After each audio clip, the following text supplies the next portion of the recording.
Eu recordo uma vez entre a Tailândia e o Laos, bem, fizeram lá uma marosca qualquer, que não interessa agora explicar, eu fui-me queixar à polícia e a polícia era cúmplice, estás a ver? Então o que é que eu fiz? Opa, percebi que os gajos estavam também na jogada, peguei num caderninho, que levo um pequeno, onde costumo tomar notas, peguei na canetinha, fiz uma coisa que raramente faço, saco a carteira profissional e eu, estás a ver isto? E pego no coisa. O Rui é jornalista. Opa, e eles estão com a placa com o nome deles. E começa a escrever polícia à polícia, assim, saber o teu nome, tal, tal, tal, tal, tal, tal. Quando chegar à capital, a primeira coisa que vou fazer é participar de ti. Este projeto independente conta com o apoio de pessoas como tu. Considera apoiar em patreon.com/Pedro on the Road. Olá, bem-vindos à Metamorfose Ambulante. Não sei porque é que eu me inclino sempre à frente quando faço esta parte. Parece que faz parte de uma coreografia qualquer que não existe. Sabem que, não sei se concordarás comigo, Rui, mas para mim, ia dizer especialmente viajando por terra, mas apesar de avião, às vezes também há fronteiras também quando uma pessoa voa de avião. Mas um gajo se sente sempre um bocado vulnerável, não é? Porque quando estás já tens o carimbo de saída do país anterior. Portanto, à partida não podes voltar para trás, a menos que tenhas um visto de múltiplas entradas, que nem sempre se tem. E estás dependente da bondade ou da ética da pessoa do outro lado. E tu já estiveste em 140 países. A maior parte do mundo, infelizmente, não são países tipo Portugal ou Europa com uma certa... Nós queixamos muito da corrupção em Portugal, mas às vezes também não temos bem ideia do que é que Está bem generalizado. do que é que anda para lá. Infelizmente.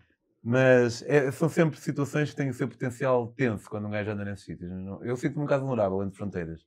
Não sei se sentes o mesmo. Opa, olha, as fronteiras, antes de mais, são uma pequena correção. Estão nos 120 e qualquer coisa. Okay. Viajei um pouco menos do que me estavas a atribuir. Opa, mas realmente as fronteiras são das minhas passagens favoritas por um simples motivo. Pá, como ambos temos a felicidade de podermos viajar bastante, muitas vezes, e como faço regularmente, perde-se um pouco aquele bichinho, aquele friozinho no estômago, porque, opá, eu antes adorava andar de avião, agora para mim é uma seca, etc. E quando chega uma fronteira, que imagino que é complicada, estás a ver, às vezes sinto esse burburinho, ou seja, sinto-me mais vivo, mais atento, mais pleno, estás a ver, os 5 sentidos ali a disparar umas luzinhas mais alerta, estás a ver, e é isso que eu gosto. E depois há uma coisa que para mim funciona muito bem, que é, para mim, quando as coisas correm bem, aliás, quando as coisas correm mal, é fixe. Porquê? É fixe mais tarde. No momento é um bocado foleiro. Sim, é foleiro, mas fica uma excelente história para contar mais tarde. Senão depois tu não tens histórias para contar. E às vezes, a forma de eu lidar com as situações complicadas é, já estou a imaginar como é que as vou escrever. E depois se elas piorem, cereja em cima do bolo, ainda mais esta cena. Ou seja, e esse processo, essa metamorfose, estás a ver, de alguma forma ajuda-me a lidar com as cenas, estás a ver? Sinto-me num filme para o qual sou um participante meio aleatório, estás a ver? Que aquilo não estava propriamente no roteiro da minha viagem, mas acho muito fixe, ou seja, vivo isso com emoção e com um especial carinho, mesmo quando somos entalados pela tal falta de ética, não de bondade. Portanto, se eu tenho tudo em condições, eles simplesmente têm que me deixar passar, mas como os porteiros das discotecas têm os seus pequenos poderes, nada contra os porteiros de discotecas, que eu não frequento há muitos anos, mas pronto, ou seja, há pessoas que em determinados sítios o seu pequeno poder significa muito na vida do outro que está ali à frente. E há situações que tu não passas uma fronteira, muda-te por completo a viagem, não é? Complica-te as coisas de forma séria. E é por isso mesmo que decidimos dedicar um episódio a isto. E o Rui tem... Eu estou quase a acabar o livro do Rui, que se chama Born Free. Free com 3 S, O Mundo é uma Aventura. Vai aparecer aqui em Oráculo, caso queiram comprá-lo. Digo já, apesar de ainda me faltar um quinto, que obviamente vale a pena. Mas ainda faremos, mais para a frente, faremos um episódio exclusivamente dedicado ao livro do Rui. E ao ler eu fui-me apercebendo que havia ali uma data de histórias peculiares em relação a passagens de fronteira. E então achamos que seria interessante fazer um episódio sobre isso. E, portanto, fiquem por aí, vão curtir.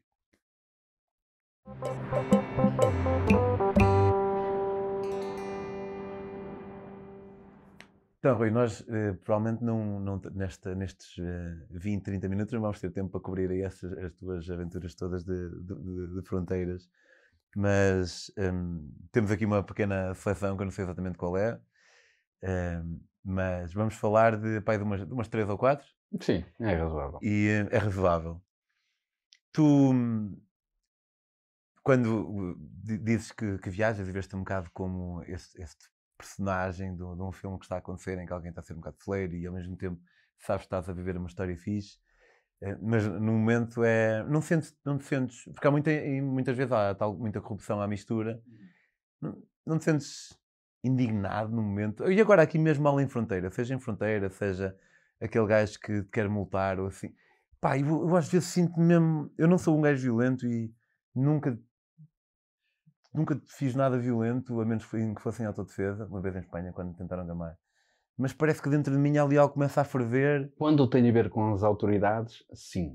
Pá, passam por completo. Aliás, e faço coisas que às vezes roçam a imprudência ou vão um pouco além. Eu recordo uma vez entre a Tailândia e o Laos, não sei se já fizeste há uma cena do fast boat e o slow boat ou coisa do género. Bem, fizeram lá uma marosca qualquer, que não interessa agora explicar.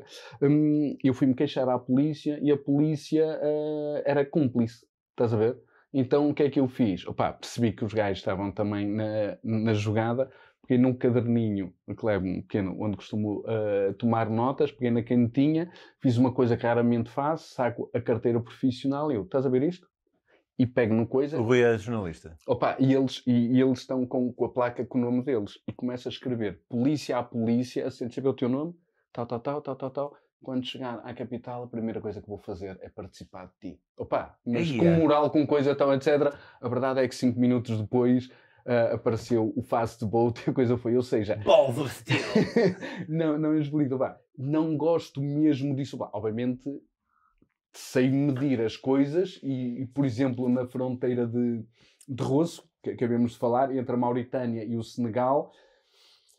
Fui assertivo, tentei fazer valer o meu ponto de vista, mas chegou a um ponto que as coisas mudaram e pronto, abrandei um pouco. Mas isso um pouco mais para a frente. Mas é isso, opá. Quando tem a ver com pessoas, negócio, uma série de situações, opá, eu tento... Mas a Manel, que é pobre, não sei o quê, estás uma vez. Levar na boa, exatamente, até porque nós ocidentais temos feito muita porcaria um pouco por todo o mundo e depois, portanto, é natural que haja algum preço que tenhamos de pagar e levo isso... por simplesmente nesses países mais pobres. Obviamente, opa, se me levam o dobro, o triplo ou coisa do género, posso fazer notar que não gosto, que estou a perceber, mas pá, para nós são coisas que não fazem grande diferença e eventualmente para o outro lado tem um pouco mais impacto, pelo menos para aquele seu dia ganham de outra forma. Mas quando tem a ver com autoridades, não, isso realmente tira-me um pouco de sério, porque eles estão lá para fazer valer a lei, não propriamente para se aproveitarem das suas profissões para esmifrarem todo o tipo de pessoas que lhes cruzam à frente. Tu falaste aí na tua carteira de jornalista e para entrar no... eu confundo sempre. Foi no Azerbaijão. Foi no Azerbaijão, ok. Eu não sabia se era da para ver ou devia para A. Para entrar no Azerbaijão tiveste precisamente um problema. Era por ser jornalista? Opa, não foi por ser jornalista. Estamos a falar de 2015 e dos primeiros Jogos Europeus. Ou seja, aos Jogos Asiáticos, Americanos, etc., aos Jogos Olímpicos. E a Europa apostou nos seus primeiros Jogos Europeus apenas em 2015. E aquilo tem acontecido um pouco à escala global. Muitos países, muitos regimes, muitas ditaduras ou pseudo-democratas tentam fazer valer a sua posição, a sua imagem internacional através de eventos desportivos. Como está a acontecer agora neste momento. Sítio, exatamente. Os primeiros Jogos Europeus foram no Azerbaijão, os segundos foram na Bielorrússia. Os grandes prémios de Fórmula 1 andam nesses países todos manados, etc. Percebes? Bom, e o que é que acontece? Nos anos 90, para quem é mais novo, não sabe, apenas para contextualizar, o Azerbaijão e a Arménia, com o desmembramento da União Soviética, a Arménia e o Azerbaijão estiveram em guerra por causa da região de Nagorno-Karabakh. Pronto, aquilo deu grande confusão, obviamente, foi a primeira guerra que nós começámos a ver em direto nas televisões, foi algo realmente muito mau, e portanto quem vai ao Azerbaijão, eles não admitem que tu tenhas um selo da Arménia. E aquilo que aconteceu foi, eu fui avisado pelo Comitê Olímpico Português, até porque o chefe de missão é alguém com quem eu já tinha uma relação de alguns anos, para arranjar outro passaporte, porque não me permitiam entrar com o carimbo da Arménia. Então, pronto, toda a gente vai passando e aquilo que acontece quando chega à minha vez, o tipo, eu vejo que ele muda de semblante quando vê um determinado carimbo. E olha para o lado, para a colega, fazem assim uma cara algo incrédulos do género. Este tipo, Este gajo tem uma lata. como é que este gajo está aqui a aparecer com um carimbo da Arménia?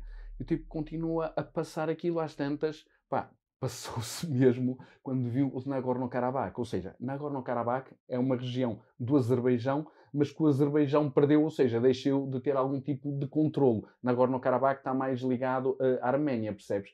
Bom, aí o tipo passou-se por completo. Mas espera aí, então era... Antes dos conflitos, Nagorno-Karabakh era azeri? Sim. Ou seja, Nagorno-Karabakh era da Arménia. Ok. E com a historinha na União Soviética, assim como a Crimeia também, com a Ucrânia, etc., houve várias regiões que foram mudando. E passou para o Azerbaijão. Ok. Só que aquilo que acontecia era que o Azerbaijão tratava muito mal essa zona. Portanto, aquilo era quase só arménios a viver lá, estás a ver? Portanto, a malta de Nagorno-Karabakh não se identificava com o Azerbaijão. E, portanto, quando foi o fim da União Soviética, o pessoal, portanto, todos os Estados se foram tornando independentes, Nagorno-Karabakh quis voltar à Arménia. Pá, e o Azerbaijão naturalmente não quis. Então, pronto, houve um conflito armado muito mau durante 2 anos, penso eu, de 91 a 93. E então, neste momento, o Azerbaijão, o Nagorno-Karabakh, luta pelo reconhecimento internacional, pá, que não existe, ninguém os reconhece como país. A bandeira deles é igual à da Arménia, só tem mais um símbolozinho qualquer, percebes? E então, eu ter o carimbo de uma página de Nagorno-Karabakh é eu admitir no Azerbaijão que reconheço aquela sua província como um Estado independente. Opa, ainda hoje em dia, o ano passado, aliás, acho que este ano já houve escaramuças, já houve mortes, etc. nas fronteiras, portanto, a coisa tem, o conflito de alguma forma nunca foi esquecido, continua latente e de vez em quando tem havido problemas. E então o tipo passou-se por completo, manda-me dar 2 ou 3 passos atrás, portanto, para voltar à fila, que já não havia fila, já toda a gente tinha passado. Eu, entretanto, tinha dito aos meus colegas, tinha explicado a minha situação aos meus colegas dos 3 jornais desportivos, e disse, pá, vocês, se eu não passar na barreira, vocês não me percam de vista, portanto, ao avançarem em todo o processo. Bom, o tipo, entretanto, saiu disparado a um escritório, só diziam Karabakh, pá, o tipo completamente passado. Bom, há ali durante meia hora entra e sai gente, estás a ver naquele espaço, fardados, não fardados, polícia militar, portanto, diferentes forças, e os tipos a tentarem derreter-me do género, o que é que tu lá foste fazer? Pá, os tipos são os assassinos, mataram crianças, aconteceram. Pá, e eu, calmamente, tranquilamente, disse, pá, eu sou jornalista, eu vou por onde me mandam, portanto, não tomei partido para um lado, para o outro, etc. E, entretanto, acabei por me socorrer do facto de Portugal ter jogado com a Arménia no apuramento para um europeu, um mundial ou coisa do género, e utilizei isso como desculpa. Pá, Portugal jogou com a Arménia, pá, fui lá, né? Sim, mas ainda agora no Karabakh, eu, pá, aluguei um carro, fui dar umas voltas, quando dei por ela, estava dentro, aliás, e como vocês sabem, portanto, da Arménia entra-se tranquilamente, numa coisa, etc. Bom, aquilo não foi uma coisa bonita. Mas então, isso eu não sabia, Nagorno-Karabakh, não é difícil ir lá, então? Se fores pela Arménia, não, na altura, neste momento não sei como está, ou seja, eu entrei, há um casebrezinho, depois tens de ir ao Ministério dos Negócios Estrangeiros, estás a ver, na pertença capital, onde fazem um carimbo, pronto, para inglês ver. Mas na altura a malta do Azerbaijão não tinha acesso. Agora não sei como é que está presentemente esse equilíbrio de forças. No fim acabou por prevalecer de alguma forma o bom senso. É importante naquela situação ter alguma experiência de viagem, porque qualquer pessoa se ia desfazer ali um pouco, percebes? Mas mantive calmo, sereno, porreiro, e isso também, o teres essa confiança, essa vontade, etc., estás a ver, também é uma mensagem que vai para o outro lado e eles também medem como é que vão lidar contigo. Sendo aquilo um evento internacional e tendo havido tantas críticas internacionais ao facto dos Jogos Europeus terem ido para lá, percebes? Eles acabaram por facilitar, deram-me o passaporte, desejaram-me boa estadia. A partir do dia seguinte, exatamente do dia seguinte, começam a surgir relatos de jornalistas travados no aeroporto, a pessoal de ONGs de direitos humanos, etc. Portanto, a coisa acabou por descambar um pouco e eu acabei por ter sorte. E confesso que fui um pouco imprudente porque eu não fui numa viagem minha, fui a representar a minha empresa e se as coisas tivessem corrido mal, não tinha sido bonito. Por outro lado, fiquei com uma pequena medalha que tu de alguma forma poderás entender que é, não conheço ninguém que tenha no mesmo passaporte o carimbo do Azerbaijão, sim. da Arménia, de Nagorno-Karabakh, e esse foi um dos que não entreguei quando fui fazer a troca ao eu nunca entrego, os outros entregas? Opa, eu entreguei um que tinham-me dito que na altura que eu podia ficar com ele e não fiquei. Bem, eu acho que ninguém entrega, quase ninguém entrega. Opa, pois, a tipa quando viu a minha cara, mas entretanto a chefe já tinha topado, quando viu a minha cara, ela, eu já venho, voltou, fotocopiou o passaporte todo, então eu tenho esse passaporte em paz, claro, que não tem nada a ver. Depois os outros não entreguei, no CEF fui avisado da segunda vez, ao segundo que eu perdi, que no terceiro ia ter problemas, e então, à terceira vez que lá voltei, encontrei uma senhora que foi fantástica, que quando ela me pede o passaporte, eu fiz uma cara de, não me vai ficar com o passaporte. Bem, olha, ela olhou para mim e ficou, acabou por ser sensível à minha causa, não vou dizer onde é que eu tirei. Sim, claro. E disse ela, pronto, olha, não vai, esta conversa não aconteceu. Eu não, pronto, ela pôs como o passaporte foi entregue, estás a ver, eu acabei por ficar com ele. Eu fui fazer agora recentemente, porque eu perdi mesmo na vida, foi-me roubado, na verdade. E a mulher disse-me assim, mas este ainda está válido. E eu acho que ela ficou naquela de, você está aí a dizer que perdeu, já sei que não perdeu, mas este até está válido, não precisa. Eu não, mas é que eu perdi mesmo. Mais tarde ou antes, não sei bem, eu li mais tarde no teu livro, mas realmente não sei se foi antes ou depois, também viste um bocado encalacrado entre o Laos e o Vietnã. Sim, foi, mas isso por um simples motivo. Eu sou um baldas com documentação, estás a ver? Aliás, esta semana recebi finalmente o meu BI e a minha carta que eu perdi para aí há 4 meses. Eu andei a tirar, etc. E agora tirei isso. Bom, então andava com o meu passaporte, já nem dizia Portugal, e estava já um pouco danificado. Ligeiramente, e na lombada do passaporte até já tinham saído assim umas cascas, estás a ver? E então, depois de uma viagem surreal de muitas horas num autocarro, que eu depois percebi que era de contrabando, nem sequer foi pela fronteira mais usual para o trajeto que eu fiz. Aquilo que aconteceu simplesmente às 7 da manhã, portanto, quando a fronteira abriu, fui dos primeiros. Um tipo, aquilo, ou seja, não sendo as principais fronteiras, também muitos poucos estrangeiros passaram lá. Alguns tantos como eu, que nem percebia que ia sair ali. E então, tipo... A cidade mais próxima era Hue? Era Hue, ou seja, essa viagem, não sei se foram 600, foi de 20 anos da capital do Laos para Hue. Não sei se 600, 800 km, algo assim, portanto, foi muitas horas, passei a noite toda a viajar, mas toda a história é um filme, desde a troca de autocarro de início... a minha mochila é a única que está cá em baixo e em cima era... Vocês pararam, não foi assim? Era Red Bull, era whisky, mil e umas cenas. Depois no fim percebi que os tipos também estavam...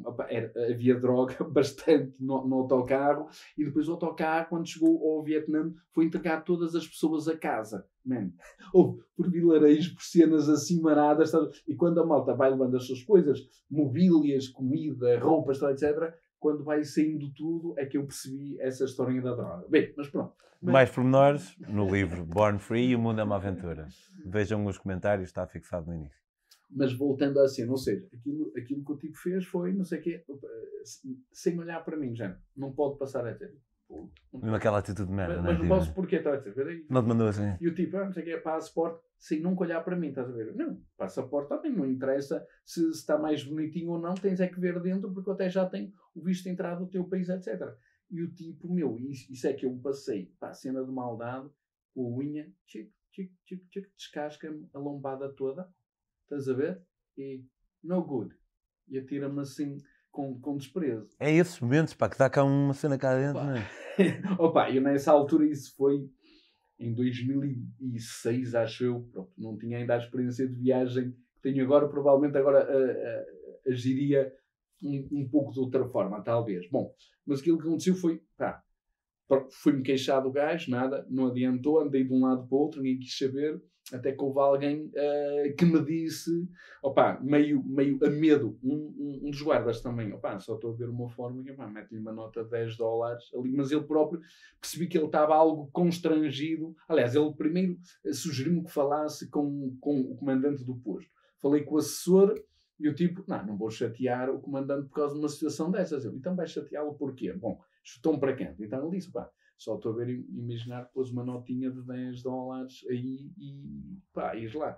Bem, obviamente que se a situação era má, tu subornares um agente da lei é 1000 vezes pior. Ou seja, eu podia realmente entrar numa situação pior. E eu, mas o que é que eu faço? E depois a seguir teres que subornar o próximo, por teres tentado subornar o anterior. Não, mas depois o problema é que naquela fronteira, estás a ver, se tu visse aquilo, era só aquelas carripanas, nem se pode chamar autocarros, a transbordar de coisas, de pessoas, etc. Portanto, eu não ia conseguir sair dali porque não ia arranjar boleia noutro transporte para trás, nem ia arranjar noutro para a frente, percebes? Porque aquilo era, pá, dos sítios mais caóticos onde já estive. Então meto a notinha, portanto, vou, não vou. Bom, meto a notinha $10, está, etc.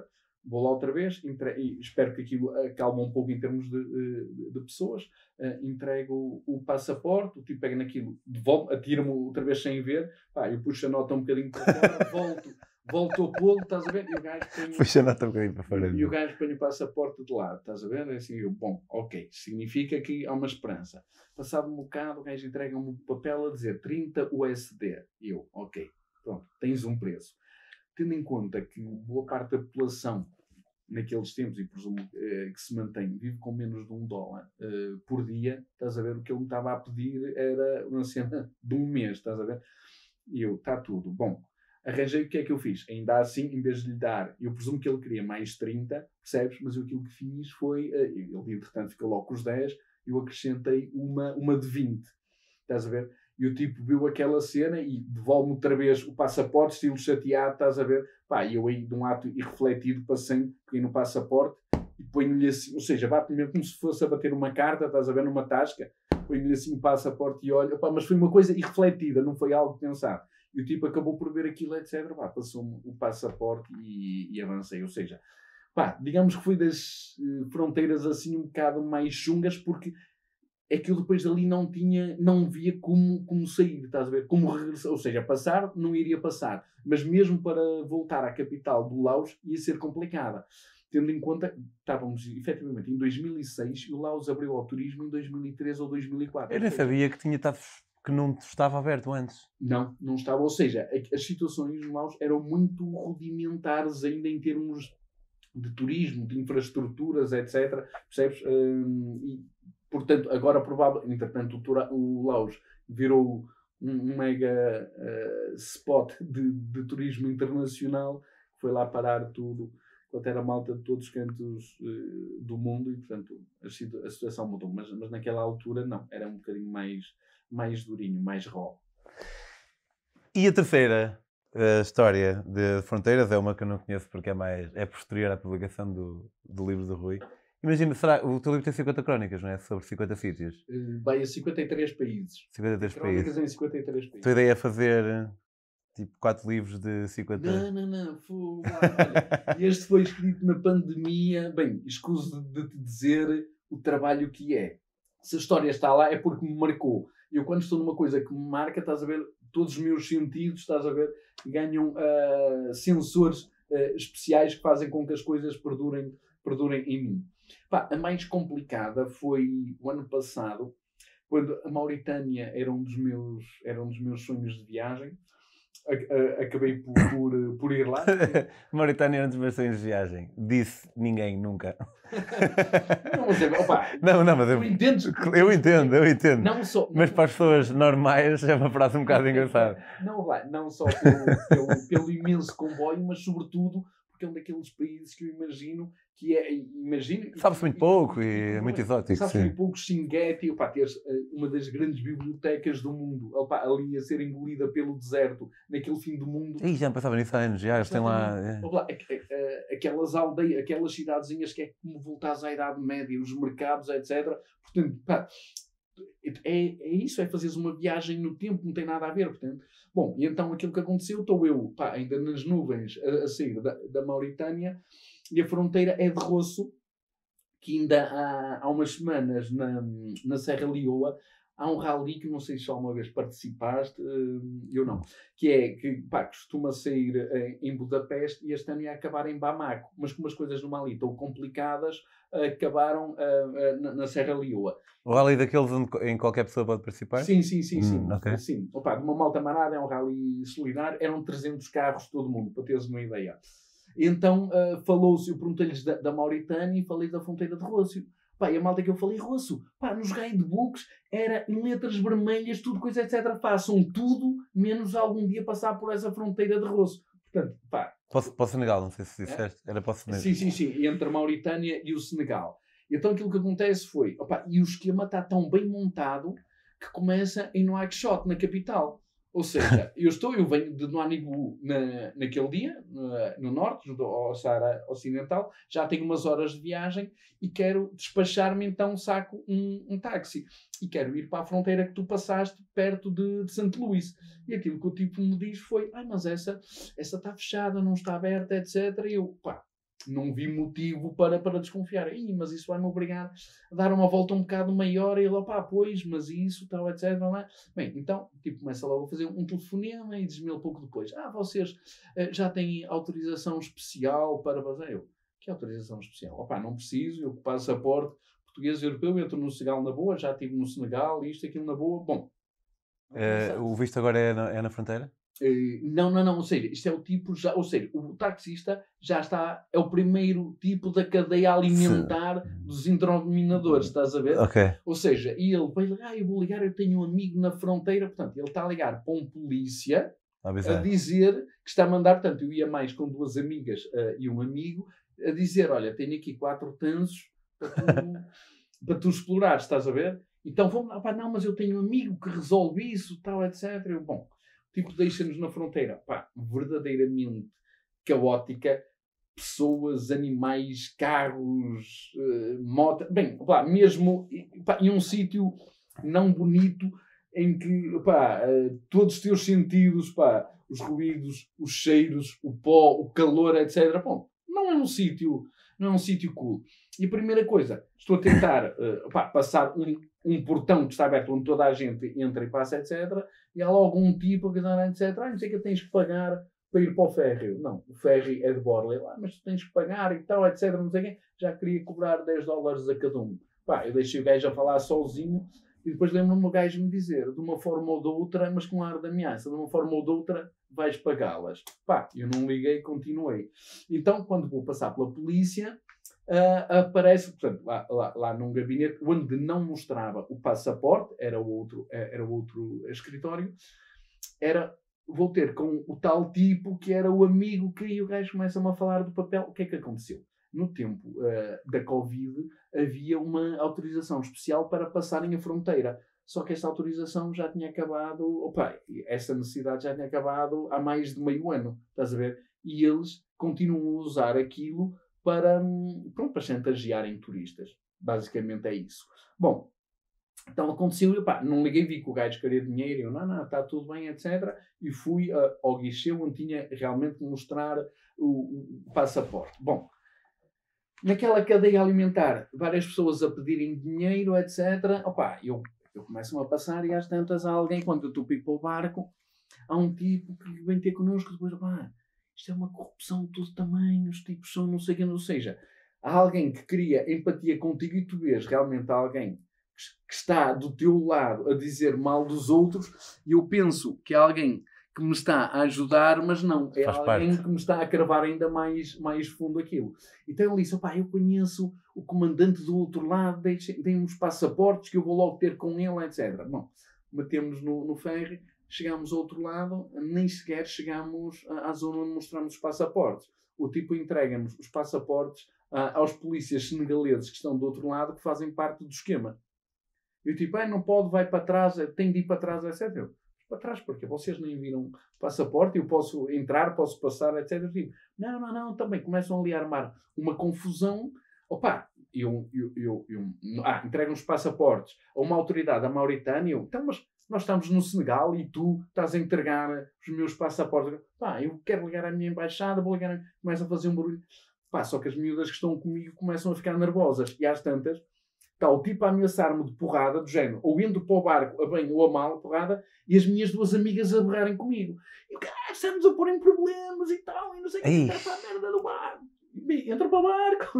Então, etc. Bom, pá, chega a um ponto que eu não... entretanto, já é noite. Ou seja, pá, o pior a tudo, toda essa situação durou não sei quantas horas, estás a ver? Bom, entro no barco, não tenho remédio. Quando estou... Entretanto, o tipo, o amigo que nos ia ajudar, zarpou, como é lógico, porque fez parte do esquema. Quando estou a regressar, olha que sorte, está aqui o representante dos imigrantes senegaleses na Mauritânia, tá, etc. E este senhor que é o representante também aqui nesta cidade, etc. Portanto, ou seja, o tipo, em teoria, ia-nos dar o papelinho, ia-nos assinar a cena para nós, no dia a seguir, naquele dia já não havia mais barcos, voltar. Bom, levam-nos a um pardieiro para ficar, que queria balúrdios. Esquece. Fomos parar a um segundo pardieiro. Bom, no dia a seguir, vão-nos logo avisar de manhã, o caraça, já podem ir para o escritório dele. Bem, era um escritório manado, o tipo, não sei se era estilo, o advogado, solicitador ou coisa, é verdade que ia lá a gente tratar de papelada, o tipo supostamente tinha mandado alguém à capital para que o embaixador assinasse a nossa autorização para vir. Entretanto, começam a dizer, para entrar no Senegal tens que entrar no mínimo com 300 euros em moeda local. Estás a brincar comigo, meu? Já estive no Senegal, essa cena não é assim. Ou seja, porque os tipos depois queriam. Eu ia levantar dinheiro, iam ganhar mais dinheiro depois no câmbio. No câmbio, é. Eu estou na caixa multibanco, olha, mas explica-me lá isso direito, e onde é que vais trocar, e a quanto é que trocas. Ou seja, logo ali, depois, com aqueles 300 euros que eu ia levantar, eles iam ficar com 50 em comissões. Estás a ver, etc. Eu, esquece. Cartão ao bolso e o tipo, eu estou a tentar ajudar-te e não sei o que. Não quero saber, vocês vão ficar aqui entalados toda a vida. Bem, ou seja, mas toda a gente com uma agressividade, ou seja, são todos amiguinhos, estão todos a ajudar. Quando vem que tu não alinhas no esquema, estás a ver uma agressividade brutal. Bom, acabei por passar a fronteira cerca de 24 horas depois. Depois deixei, como eu não alinho muito nisso, deixei que as minhas amigas conduzissem um pouco o processo. Isso ficou estilo 30 euros a cada um, ou coisa do género, com o pagar a suposta ida à capital, etc. E pronto, depois a única cena de maior... Que não é muito dinheiro, mas também há uma questão de princípio, há a mistura, não é? Não, percebes? Sim. Não, é isso. Não, mas sabes que é... Eu encontrei ali uma série de gente que me pareceu genuinamente má. Percebes? Ou seja, há aquela malta que precisa, tem necessidade, etc. E faz as coisas e às vezes até tem vergonha de te roubar, de fazer isto. Percebes? Mas eu ali vi gente genuinamente má. Na polícia, dos dois lados. E depois fiquei a perceber que aquilo é algo do conhecimento das autoridades. Percebes? E nada. Não acontece nada. Portanto, qualquer pessoa que tenha também o sonho da Mauritânia e do Senegal, que são dois países fantásticos, muito diferentes, mas ambos fantásticos, e presumo que partilhas da opinião, tudo menos passar a fronteira do Rosso. O Rosso não é para esquecer. O Rosso é bom noutras circunstâncias, em fronteira não. Fogo, stress, meu. Olha, obrigado. O Rui voltará daqui a umas semanas para nos contar sobre a sua mais recente viagem ali na África Ocidental. Serra Leoa, Guiné-Conakry e Libéria? E Costa do Marfim. E Costa do Marfim. Rui, obrigado. Olha, companheiro, obrigado. E vemos para a próxima e vemos para a semana. Espera. Espera. Calma. Podem acompanhar as viagens do Rui no Instagram em Born Free, com 3 S, está a aparecer aqui em Oráculo. E também, se quiserem comprar o seu livro, que tem 53 países, em 53 crónicas, talvez, ou se calhar há uma crónica que tem mais que um país, ou vice-versa, é enviar mensagem, suponho. Há de haver um link direto, talvez, mas se enviarem mensagem... Ou vão ao site. Vão ao site. Born Free, tem lá. bornfree.pt? Como? .com. Também aparecerá aqui em Oráculo. E agora sim, até à próxima.